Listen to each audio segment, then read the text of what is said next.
Boa tarde, está no ar o Mais Notícias desta quinta-feira, hoje dia 9 de julho de 2020, direto aqui dos estúdios da TV Câmara Lages. Você pode acompanhar o nosso programa através do YouTube e também do Facebook. A temperatura nesse momento nos nossos estúdios são de 12 graus.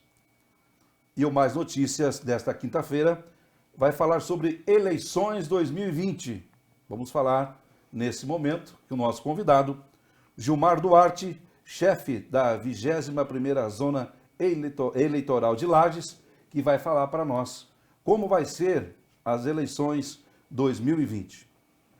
Gilmar Duarte, seja bem-vindo ao Mais Notícias desta quinta-feira. Obrigado pela oportunidade de trazer aqui as notícias relacionadas à Justiça Eleitoral e à eleição de 2020. Gilmar, foi votado pelo Senado e também pela Câmara de Deputados, né, federais, aí a mudança da data das eleições. As eleições era para ser agora, como sempre, em outubro, né? E ela passou para o dia 15 de novembro, né? As eleições para prefeitos e vereadores. E também o segundo turno também foi mudado a data da eleição. Com essa mudança, como é que o senhor como um coordenador, digamos assim, das eleições aqui na nossa região?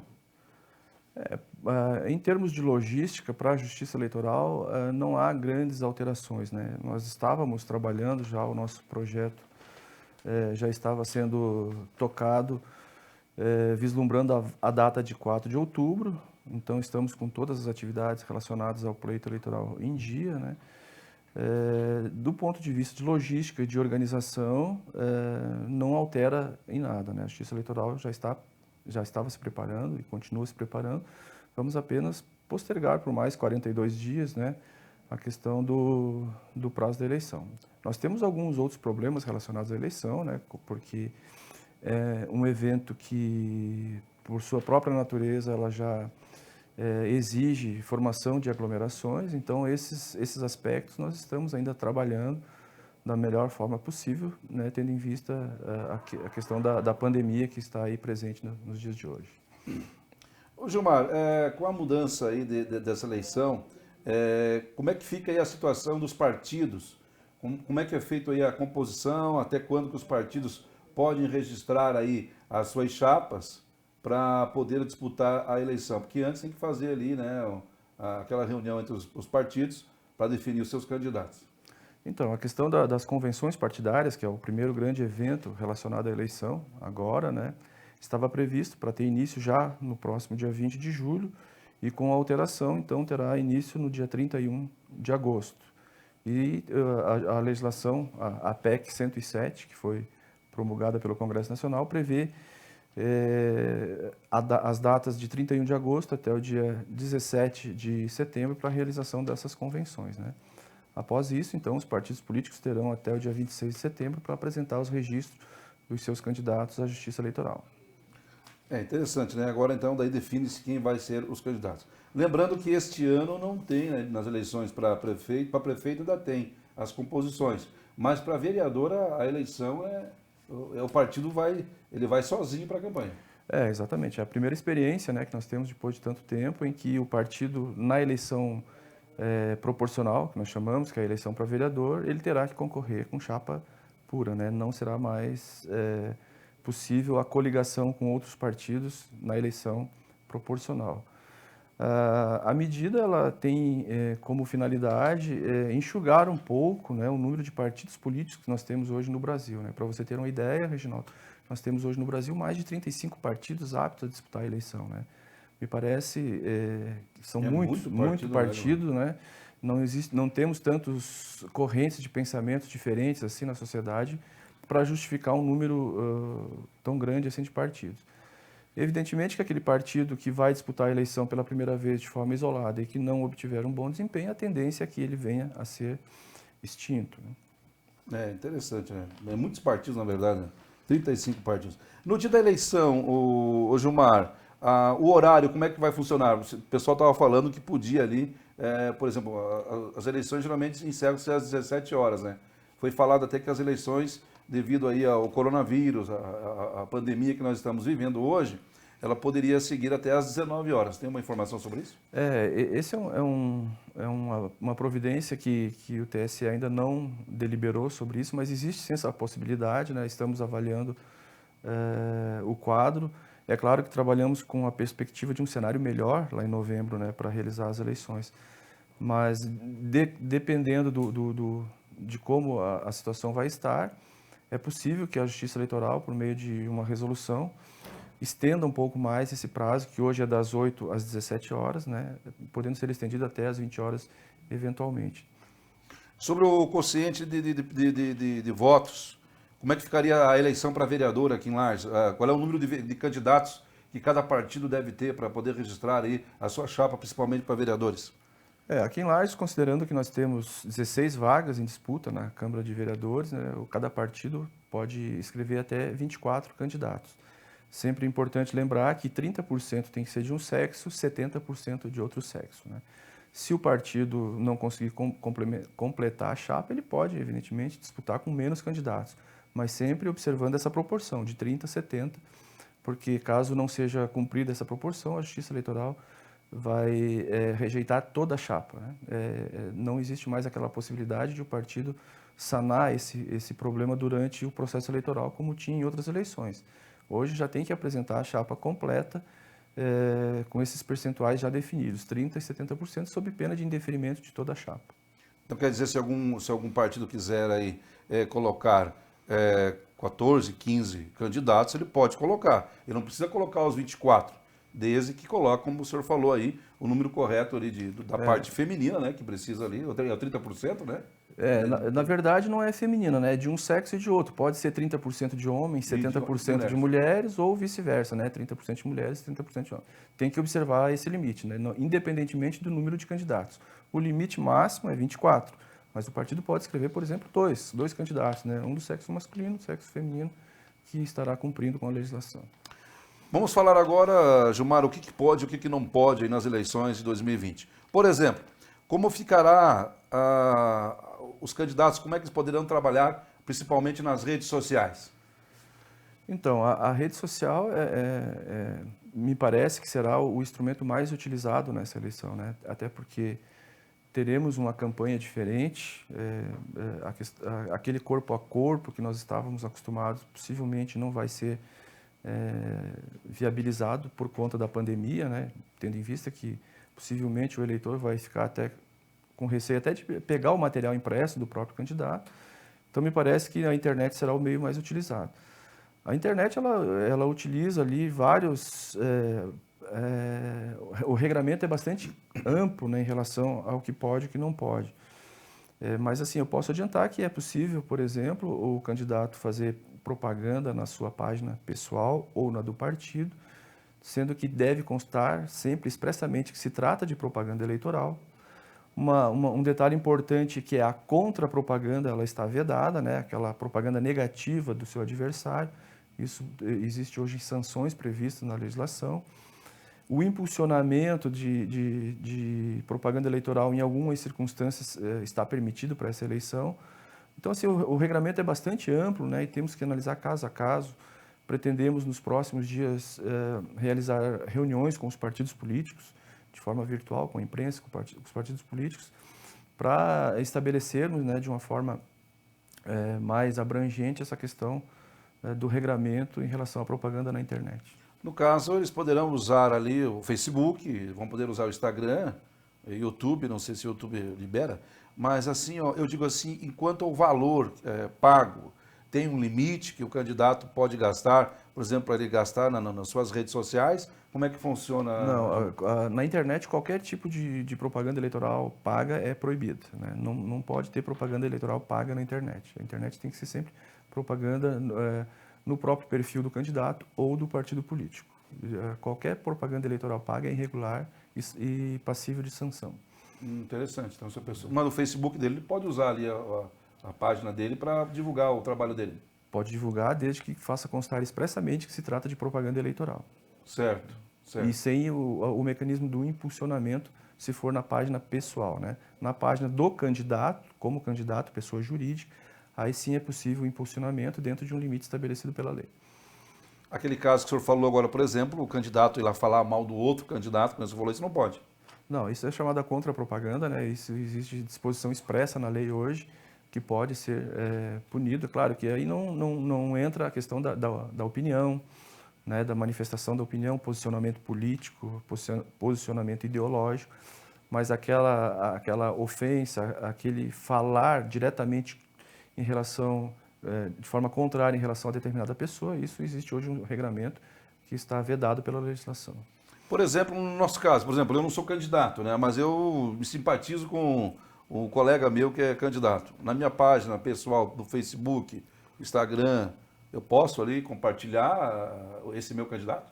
Pode compartilhar, sem problema algum, né? Desde que não esteja recebendo nenhum valor por isso, Sim. não haja nenhum pagamento. Porque toda a propaganda que o candidato vai disponibilizar vai ter que constar de forma expressa lá, né? Vai ter que ter um dístico lá escrito que se trata de propaganda eleitoral. Isso ele vai disseminar para suas redes de contatos e possivelmente as redes de contatos também vão disseminar para outras fontes, né? Isso não é proibido, é permitido. O WhatsApp, por exemplo, eu tenho o WhatsApp do meu candidato, que ele mandou ali uma proposta dele, e eu quero passar para os meus amigos. Os grupos também Tá, não daí há. você recebeu, alguém pode denunciar que tu recebeu esse WhatsApp ou não? Como é que funciona? Porque hoje vira-se uma guerra, né? Principalmente agora nas eleições. Pô, cara, tu mandou algo aqui que eu não gosto, eu não sou a favor do teu candidato. Como é que fica? A legislação prevê que qualquer forma de propaganda, ela deve conter um dispositivo que permita que recebeu a propaganda possa desabilitar novos recebimentos, né? Então, é claro que estamos falando de propaganda no período que é permitido, Sim, né? Por exemplo, sim. hoje não é possível Sim, nenhum tipo claro. de propaganda, né? Apenas a partir do dia 27 de setembro, né? Estamos falando em relação a esse período. Mas toda espécie de propaganda, seja pelo Facebook, pelo Instagram, pelo WhatsApp, ele deve conter um dispositivo que permita que o receptador possa desabilitar e não mais receber, sob pena de multa. Inclusive, tem multa estabelecida pela legislação de R$100 para cada mensagem que for enviada de forma indevida e que o eleitor já tenha recusado o recebimento. Ah, entendi. O som, carro de som, na última eleição para vereador e prefeito, nós tivemos os carros de som. Na outra eleição que teve agora para a escolha de governador, presidente, deputado, ela não tinha os carros de som. Nessa eleição, como é que vai funcionar? Não, o carro de som não é mais permitido também, né? Apenas em eventos políticos, como comícios, né? Por exemplo. Uma reunião que ele faça na casa dele ou num local, pode fazer? Exatamente, mas aquele carro de som que ficava rodando pela rua, né? A bicicleta, seja qual for o meio que se utilize, ele não é mais permitido pela legislação. Então, o carro de som seria mais para ser colocado na sede do partido, do comitê, né? De eleição do partido ou num comício, um evento promovido pelo partido político. Mas na rua não é mais permitido também. Por exemplo, Gilmar, nas caminhadas, daí tem aquela caminhada tradicional que os candidatos fazem para prefeito, vai todo aquele povo lá atrás. Daí ali é permitido o carro de som? Como é que funciona? Vai ter que se avaliar o que se trata, o que a pessoa trata por caminhada, né? Porque nós temos candidatos que muitas vezes ele sai sozinho, com um carro, um microfone e alega que é uma caminhada. Isso não é uma caminhada, né? Caminhada requer o envolvimento de um número relativamente significativo de pessoas. Então, o candidato tem que ter essa orientação, procurar a orientação do partido. O partido tem uma grande responsabilidade na eleição, né, de contratar profissionais habilitados, advogados, contadores, enfim, que venham orientar os candidatos para que não incorram nessas ilegalidades, porque as penalidades, as multas, elas são altas. E muitas vezes o candidato comete algum equívoco por puro desconhecimento da legislação, né? Então, a responsabilidade do partido é bastante grande nesse aspecto. Eu falo isso porque nas caminhadas sempre tem, né? O carro de som que vai na frente, anunciando, vai tocando aquela musiquinha do candidato e aquela história toda. Então, como o senhor falou, o carro de som não vai ser permitido, né? É um barulho a menos. E no caso, por exemplo, daquelas famosas bandeiras, aquelas bandeiras que ficam geralmente nas sinaleiras, aquele povo que fica lá sacudindo a bandeira do seu candidato. Então, como é que fica essa situação? Essa questão da bandeira, ela não está proibida, né? A legislação permite. mas é praxe dos juízes eleitorais responsáveis pela fiscalização da propaganda publicarem portarias restringindo a utilização desses instrumentos em determinados locais, né? Por exemplo, cruzamentos onde há grande fluxo de veículos, de pessoas, muitas vezes pode causar acidente. Então, nesses lugares, normalmente os juízes proíbem, baixam uma portaria proibindo. Nós recebemos na Justiça Eleitoral, durante o período de campanha, muitas reclamações em relação a isso. Não sou especialista no assunto, mas não sei se isso dá um efeito positivo para a campanha ou negativo, pelo volume de reclamações que nós recebemos em relação a essa prática, né? Mas possivelmente mais próximo, do período eleitoral, onde será permitida a propaganda, a Justiça Eleitoral em Lages baixará a portaria regulamentando essa questão da bandeira, restringindo sim alguns lugares, né? Porque até com vistas à própria segurança do tráfego de veículos, de pessoas, haverá. A gente entende, né, que a propaganda hoje ela está bastante limitada, né? Ela dificulta bastante hoje o acesso daquele candidato chamado o outside, né, aquele novo candidato, porque ele não é conhecido ainda, ele tem que se utilizar de algumas estratégias de marketing para ficar conhecido, mas nós temos que pensar antes disso na segurança do fluxo de veículos, de pessoas, né? Então a restrição ela é basicamente baseada nesses aspectos. Não é que a Justiça Eleitoral seja contra qualquer tipo de propaganda, é que nós temos que pensar também de uma forma mais ampla e não só na campanha eleitoral. Porque, muito embora estejamos em campanha eleitoral, nós estamos inseridos num meio maior, né? O nosso dia a dia não deixa de existir porque estamos numa campanha eleitoral. Uma campanha eleitoral, ela envolve muito dinheiro, na verdade, né, Gilmar? Como é que fica a situação dos candidatos, por exemplo? Qual é o valor que eles têm para gastar? Por exemplo, o prefeito, né, os vereadores, eles têm um valor X que eles podem gastar. Tem mais ou menos uma ideia como é que vai ser esse ano? O volume de gasto ele está baseado no percentual que foi estipulado para a última eleição, né? O financiamento das campanhas eleitorais hoje ele é vedado por parte das pessoas jurídicas, né? Empresas não podem mais contribuir para campanhas eleitorais. Então, a campanha ela fica limitada hoje a recursos arrecadados de pessoas físicas, que também tem um limite, né? A pessoa física pode doar no máximo 10% do que recebeu no último ano, né? Que foi dos rendimentos líquidos que foi declarado à Receita Federal no ano passado. E, além disso, recursos próprios do candidato, também o recurso especial de financiamento de campanha, né, que é um recurso público, que é um fundo público, que foi criado justamente para as campanhas eleitorais, em troca da vedação do financiamento pelas pessoas jurídicas. Como ficarão as composições de chapas? Até quando que podem fazer as composições? Então, as chapas, as alianças, as estratégias de campanha, as candidaturas, elas são definidas durante a realização das convenções, que ocorrerão a partir do dia 31 de agosto até o dia 16 de setembro.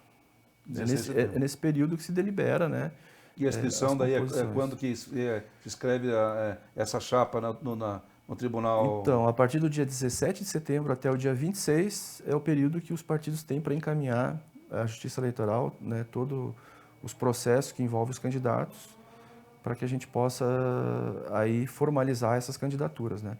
Importante, aproveitando a oportunidade, Reginaldo, é que os partidos eles precisam, como eu falei antes, primeiro contar com profissionais que conheçam, né? Porque os sistemas disponibilizados hoje pela Justiça Eleitoral são sistemas relativamente complexos, então não dá para deixar para a última hora, porque a própria regulamentação, a legislação já prevê que se o partido deixar para apresentar registro, qualquer procedimento a cargo do partido no último momento, os riscos são por conta do partido, né? E a gente sabe que sempre se corre algum risco deixando para a última hora, né? Um sistema que não funciona, algum contratempo que possa ocorrer. Então, a gente já solicita aos partidos desde logo, né, que se adiantem. Se tiverem dúvida, entrem em contato com a Justiça Eleitoral, que a gente está lá para auxiliar no que for possível. Nós estamos vivendo um momento de pandemia, né, Gilmar? É uma eleição que totalmente vai ser diferente, porque se essa pandemia do coronavírus aí, ela continuar do jeito que está, provavelmente nós vamos chegar na eleição e vai estar com esse problema. Como é que o senhor vê a eleição dessa forma? Para nós da Justiça Eleitoral, nesse aspecto, será um grande desafio, né? Acho que nunca, nem nós, nem nenhum segmento da sociedade passou por um momento como esse. Como eu falei no início, a eleição é um evento que, por sua própria natureza, movimenta um grande número de pessoas. Para você ter uma ideia, só para dar esse suporte de logística para a eleição, nós contamos aqui em Lages com mais ou menos um envolvimento de mais ou menos 2.000 pessoas, entre mesários, servidores, juízes, promotores, policiais, federais, civil, militar, enfim. Então é muita gente envolvida. Então será um grande desafio. Nós esperamos realmente que o cenário melhore até lá, porque corremos um risco, né? E isso é um risco bastante claro, de termos uma eleição com um grande número de abstenção, né? Porque as pessoas têm receio, não temos como evitar a formação de filas em determinados momentos do dia. Até se pensou em dividir o horário da eleição por ordem alfabética, mas depois chegamos à conclusão que é inviável, porque muitas vezes a pessoa sai de casa para votar e leva a esposa, a filha, a mãe, a irmã, que estão, né? Então, como que você vai impedir que essa pessoa chegue lá e não exerça o seu direito de voto? Então, torcemos muito para que o cenário melhore e será um grande desafio, né? Vamos dar o nosso melhor, vamos nos empenhar para tentar estabelecer medidas de segurança para o eleitor, para os nossos mesários também, que são pessoas importantes no processo, né? Nós temos que zelar também pela segurança dos nossos mesários, porque vão ficar o dia todo submetidos, né, àquela movimentação intensa de pessoas, mas realmente não será um desafio muito fácil. E temos esse receio de que possamos ter aí um grande número de ausentes nas urnas, né? Claro que isso vai depender da capacidade de mobilização dos partidos, dos candidatos, enfim, mas mesmo assim corre-se o risco de muita falta no dia da eleição. Por causa dessa pandemia, eu acredito também, eu pensava isso também, meu Gilmar, pelo número de pessoas que não querem votar. Até que idade a pessoa não é obrigada a ir votar? Que idade que a pessoa ela fica livre de votar? A partir dos 70 anos, né? Até os 70 anos, então nós temos aí pessoas do grupo de risco, né? 60 anos para cima, que ainda são obrigados a votar. Evidentemente, a Justiça Eleitoral vai ainda pensar em algumas estratégias em relação a isso. O ministro Luiz Roberto Barroso, que é o presidente do TSE hoje, já pensou, inclusive, em isentar de multa aquele que não comparecer por conta da questão da saúde, né? Mas isso ainda não foi deliberado de forma definitiva, é apenas alguma ideia que está sendo amadurecida. Seria, nesse caso, pessoas acima de 60 anos. Pessoas acima de 60 anos, pessoas que possuem comorbidades, né, doenças já que estão inseridas ali no grupo de risco. Seria um grande número de pessoas, na verdade, né, Um número significativo de eleitores, né? Porque a gente está pensando só acima de 60 anos, mas abaixo de 60 nós temos muitas pessoas que têm problemas de saúde que eventualmente podem correr risco, né? Pessoa que tem asma, bronquite, enfim, são pessoas que estão no grupo de risco. E qual é a multa hoje para uma pessoa que não vota? Por exemplo, eu tenho 49 anos, se eu for não votar, qual é a multa que eu pago hoje? A multa hoje estabelecida pela legislação ela é uma multa simbólica, na verdade, né, de R$ 3,50 para aquele eleitor que não comparece para votar. É claro que a nossa ideia e o próprio sistema democrático, né, prevê que quanto mais o comparecimento for ocorrer, maior legitimidade é um processo eleitoral, né?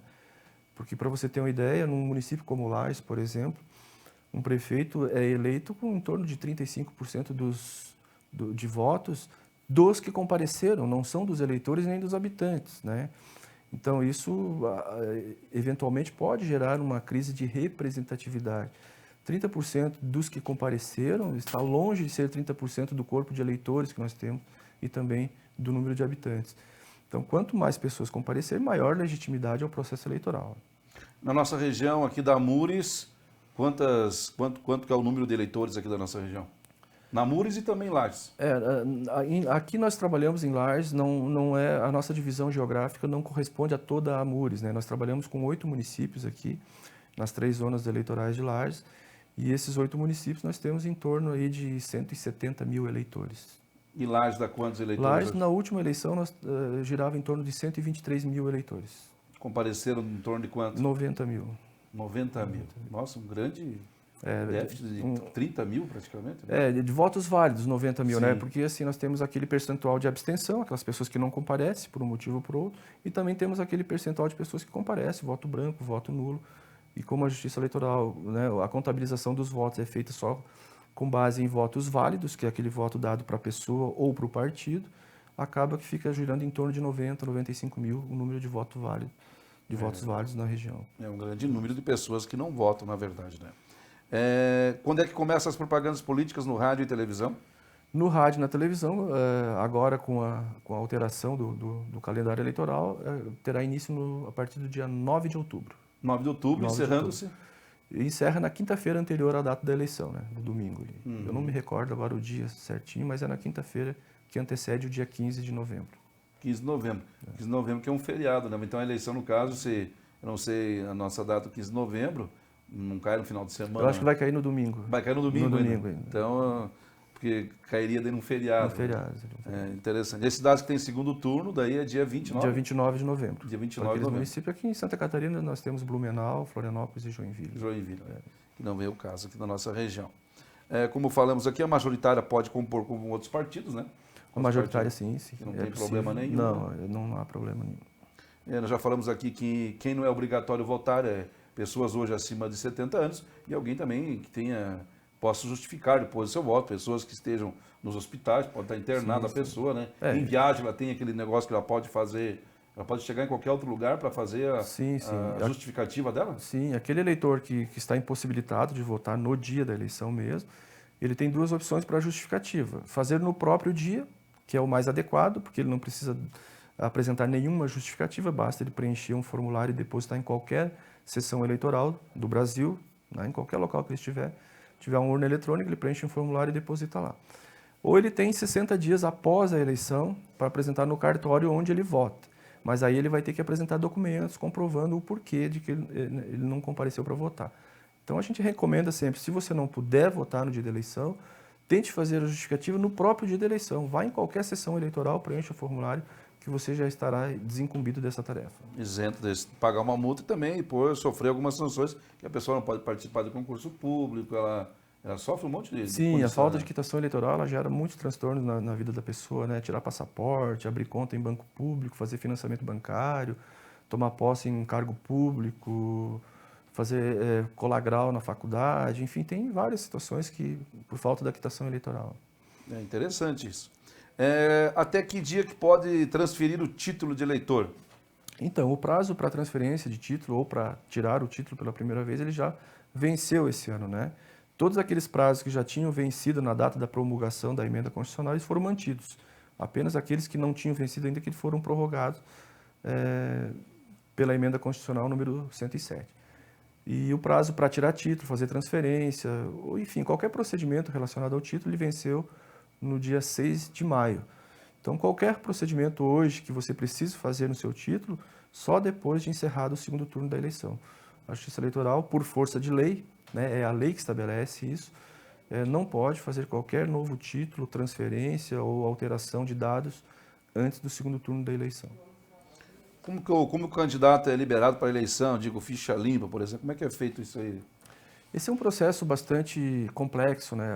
Os partidos políticos, entre o dia 17 de setembro e o dia 26, eles têm que apresentar uma série de documentos para a Justiça Eleitoral relacionados aos seus candidatos, né? Além disso, o Ministério Público também atua trazendo elementos, né? Também ele tem vista do processo, ele vai analisar, ver se está tudo ok, ele vai fazer as suas buscas, ver se o candidato não tem nenhuma condenação ou qualquer situação que impeça essa candidatura. Então, o Ministério Público envolvido nessa tarefa, a própria Justiça Eleitoral faz uma análise minuciosa da documentação, dos dados, é exigido certidões da Justiça Estadual, da Justiça Federal, da Justiça Militar, enfim, um grande número de documentos para que a gente possa avaliar se esse candidato não está em curso em nenhuma situação que impeça a candidatura. Mas se esse candidato, por exemplo, esteja respondendo alguns processos, ele já é, bom, digamos que ele já é um prefeito, ele já é um vereador, vamos supor assim o caso, e ele esteja respondendo alguns processos. como é que fica daí para absolver? Responder o processo depende de que processo, né? Se for processo crime, por exemplo, se ele já tiver uma condenação em segundo grau, ele se torna inelegível, né?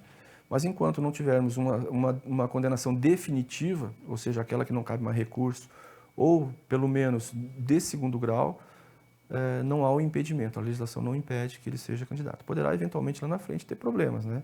Mas para registro de candidatura não haveria nenhum problema. Ele não pode ter condenação definitiva, processo que não tenha mais recurso, ou uma condenação por órgão colegiado, a legislação estabelece assim, né? Ou seja, uma condenação pelo segundo grau da justiça criminal. Ele pode, então, estar respondendo ou recorrendo a algum processo e assim disputar a eleição. Exatamente, né? Não é raro situações de candidatos respondendo 5, 10, 15 processos na justiça e nenhum deles impede a candidatura, né? Esse aspecto a gente entende que cabe ao eleitor avaliar se vale realmente a pena apostar num candidato que tem uma ficha dessa natureza, né? Isso é um indicativo de que alguma coisa não anda bem na vida desse candidato, né? Então o eleitor tem que fazer esse filtro, né? Ter bastante atenção na hora de escolher o seu candidato, não escolher pela amizade, pela simpatia, pelo que receber eventualmente, mas sim pelas propostas, né? E pela vida pregressa do candidato. É interessante, né, esse assunto porque mexe com muita coisa, né? Hoje, na verdade, o que se quer, na verdade, da justiça, né, Gilmar, é que o candidato, quando vai disputar uma eleição, ele seja mesmo uma ficha limpa, uma pessoa que não tenha nenhum problema. O candidato tem problema no Serasa, SPC, pode disputar a eleição? Ele pode se candidatar? Pode, isso não impede, né? Mas como eu disse antes ali, eu acho que o eleitor é o grande responsável, né? O candidato, ele não chega na Câmara de Vereadores, na Prefeitura, no Congresso Nacional por acaso, alguém o coloca lá, né? Então esse filtro, quem tem que fazer somos nós, eleitores, nós temos que avaliar. Porque se o candidato não consegue gerir bem a sua própria vida, dificilmente vai conseguir fazer um bom trabalho também no espaço público, né? Então acho que cabe ao eleitor avaliar bem isso, né? Cuidar muito em relação às propostas, aquelas propostas inexequíveis, né? Porque a gente sabe, precisa entender também qual é o papel do vereador, qual é o papel do prefeito, né?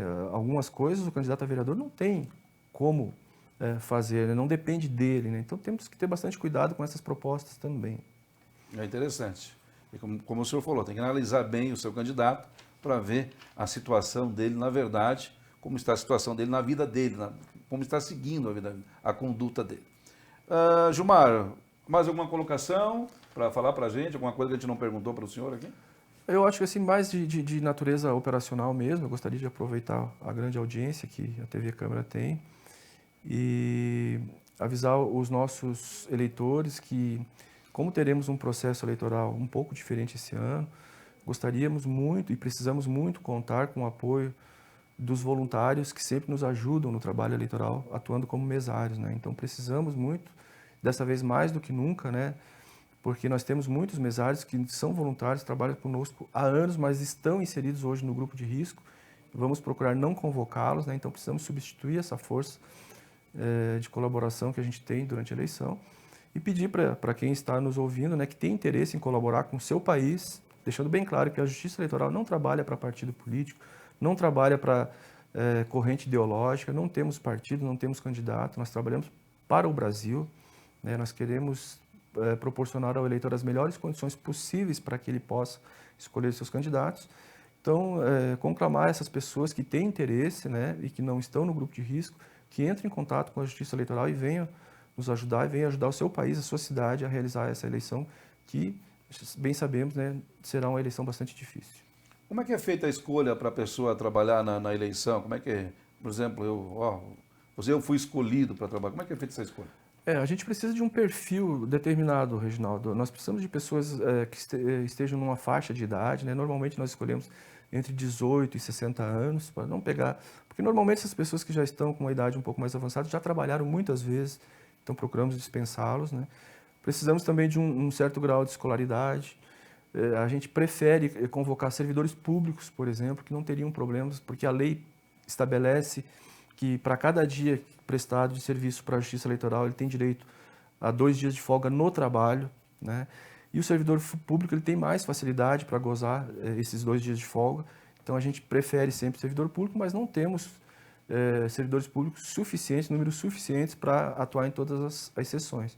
Então, precisamos também convocar servidores da iniciativa privada, né, e aproveito a oportunidade, né, para pedir para os chefes, né, para os sindicatos, enfim, para as entidades de classes, né, que tenham essa compreensão que se ele foi convocado, ele não foi porque ele quer, porque a Justiça Eleitoral tem esse poder de convocá-lo e ele não tem como ser dispensado, a não ser que tenha um motivo bastante plausível, e que ele tem sim direito a esses 2 dias de folga depois, que podem ser negociados com o patrão, né, não precisa ser imediatamente na semana posterior à eleição, mas é um direito assegurado por lei, né, e gostaríamos muito também de contar com a compreensão dessas entidades de classe, né, dos patrões, enfim, donos de empresas, que tenham eventualmente algum funcionário, algum servidor convocado para trabalhar na justiça no dia da eleição.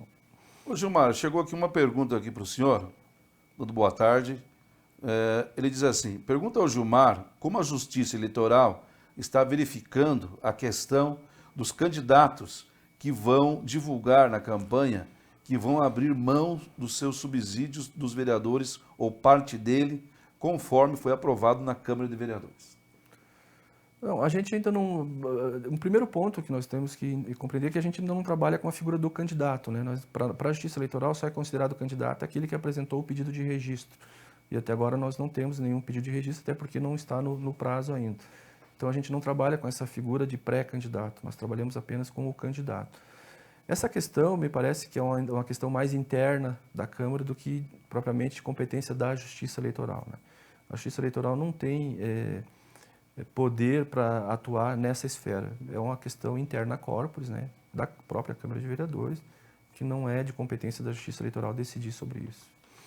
Gilmar, o senhor está à disposição aí dos partidos que queiram saber aí, né, o que pode, o que não pode, porque ainda a eleição ainda está caminhando, pode acontecer algumas mudanças ainda no decorrer da eleição, né, porque nós estamos agora aí com apenas a data marcada, dia 15 de novembro, né, algumas coisas que podem, mas a Justiça Eleitoral está sempre à disposição de esclarecer algumas dúvidas, né? Sim, a Justiça Eleitoral, Reginaldo, a gente está trabalhando, ficamos 2 semanas, na verdade, ali por conta de um decreto do governo do Estado, fazendo trabalho em casa, mas estamos trabalhando todos os dias no horário integral, apenas não estamos atendendo presencialmente, né, porque ainda existe uma normativa nacional que veda esse atendimento pessoal, mas todos os serviços da Justiça Eleitoral estão sendo prestados por via remoto, por e-mail, por telefone, pelos sistemas da Justiça Eleitoral. Então, todo partido, dirigente partidário, pré-candidato que tenha alguma dúvida que não possa ser sanada pelo partido, porque o partido é a primeira instância que ele deve recorrer, né? Se ele tem alguma dúvida, algum problema, todo partido deve ter um advogado que atue na área para dar esse suporte. Caso não consiga solucionar, ele pode entrar em contato com a Justiça Eleitoral, que dentro daquilo que a lei nos permite, porque muitas coisas a lei não nos permite também transmitir, até porque poderão ser objetos depois de processo, então a gente não pode adiantar, né? Mas aquilo que a lei nos permitir, a gente pode eventualmente auxiliar. Para encerrar nosso programa desta quinta-feira, como é que ficou os cadastros digitais que eram feitos ali o que era o título eleitor digital, digamos? Como é que ficou? O cadastramento biométrico, né? Isso, biométrico. Então, o cadastramento biométrico, por conta da pandemia, teve que ser suspenso, né? Porque é uma atividade que exige um contato pessoal do atendente com o eleitor. Então, ele ficou suspenso naqueles municípios onde não tinha sido encerrado. A maioria dos municípios já foi encerrado, na verdade, né? Mas Lages, por exemplo, Correia Pinto, que ainda não tinha sido encerrado, ficou suspenso e a gente vai retomar no ano que vem, se tudo der certo, esperamos que sim, né? É interessante que muitas pessoas que fizeram algum documento, ele já contava como cadastro digital, né? Como biométrico, né? Sim, a Justiça Eleitoral aproveitou alguns, principalmente do banco de dados do IGP, né? O cadastramento biométrico, mas mesmo aquelas pessoas que nós aproveitamos, elas terão de comparecer à Justiça Eleitoral para fazer o cadastramento biométrico na Justiça Eleitoral, porque a gente coleta lá outras informações além daquelas que o IGP já tinha coletado. Joia.